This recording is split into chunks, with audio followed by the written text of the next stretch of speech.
ভাই কি অবস্থা?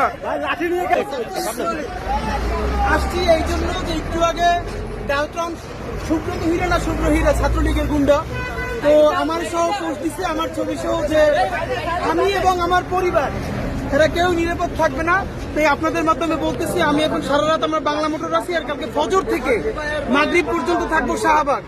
যদিও বাপের জন্ম হয়ে থাকে, নিজের বাপের, তাইলে কোন জায়গায় থাকবে আমাদেরকে বলুক। আমাদের সাথে পুলিশও নাই, খালি এই একটা স্টিক আছে, এই একটা স্টেনলেস স্টিল। আর ওরা কোন জায়গায় আসবে এটা আসতে বলুক, আমরা তো আর ছাত্রলীগ না। এই আরেকজনের সাথে একটা আমাদের হেলমেট নাই, খালি হাতুড়ি আছে। সুতরাং ওরা যদি বাপের জন্ম হয়ে থাকে কোন জায়গায় আসবে এটা বলুক, পুলিশ ছাড়া আমরা সেখানে যাবো, বাকি আল্লাহ ভরসা। ভাই সামনে পাইলে কি করবেন? সামনে পাইলে এই যে আল্লাহ ভরসা, আল্লাহ ভরসা ভাই, আল্লাহ ভরসা। সাইড দাও।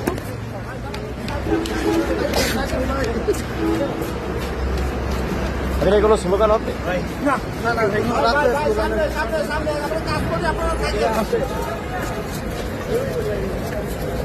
রাতে